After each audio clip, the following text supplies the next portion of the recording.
pakai hacha Pastor Elvis Nehlal in the mite ivang phawi hitabang pastor khat pathin ei pi zalun ama zalin pathin ithangwa ovin kitilkhou Mongkot Chepu Kachanu hin date 9 November ni ha akonin date 11 gay kakimang chawin hitin anum le jengin pastor puta kiman talhanin kele kain sungmi ten jong ina ko lom ding chu tulai ta ha ta ai manu ong man lo hi jin alal ding ka hethi min hi ji chuna in agachina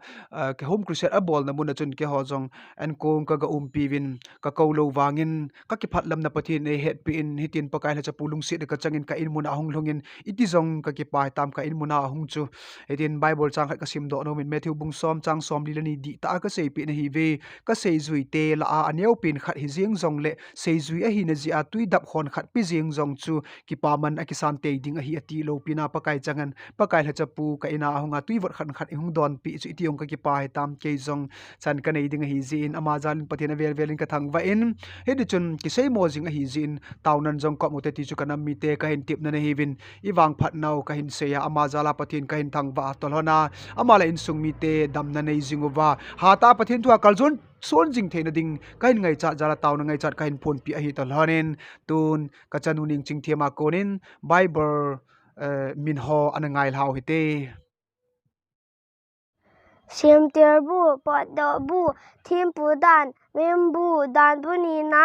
Joshua thu tan vai hom root summer khana summer ni na lengte khana lengte ni na thu simbu khana thu simbu ni na Izara Nehemiah Esther Job labu thu chi thu hilpa Solomon labu Isaiah Jeremiah Kala Ezekiel Daniel Hosea Zer Amos Obadiah Jonah Micah Nahum Habakkuk Zephaniah Haggai Zechariah Malachi Matthew Mark Luke John Sorcha Rome 1 Corinthians 2 Corinthians Galatia Ephesus Philippi Colossae 1 Thessalonica 2 Thessalonica 1 Timothy 2 Timothy Titus Philemon Hebrew Jacob 1 Peter 2 Peter 1 John 2 John 3 John Jude Thupun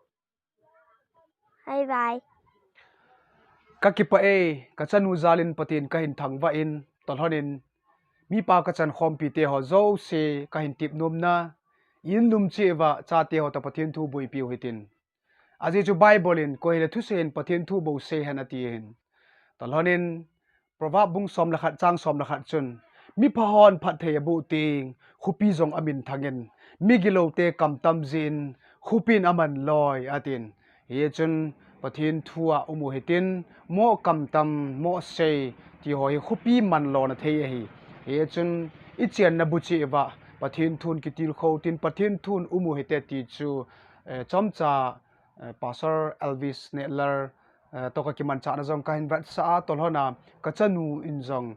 bible min ho in sim pi wa amani chunga ki pa thu isei no tolhona chu mi pate ho zo se ikitip no mu chu chapang te ho ta pathin thu bui pi hitin igol ngai pen le ikiwo pi pen hi chapang te hi sautin khununga hung seilin ding chapang ho hi alung sungu wa pathin thu het pi hitin ithu se ho jong mo hiluwa pathin thu a yu mu wa mi pha hi wa hita chu pathin tun thei ding te in sung iso do theina di win mi paten pan la chi u te ti chu a chaina mol ta hi jong leng ka hin tip na ne win pathin ni bon chawit yum pi win tin phat thei ibu chi taw han ka ki pa e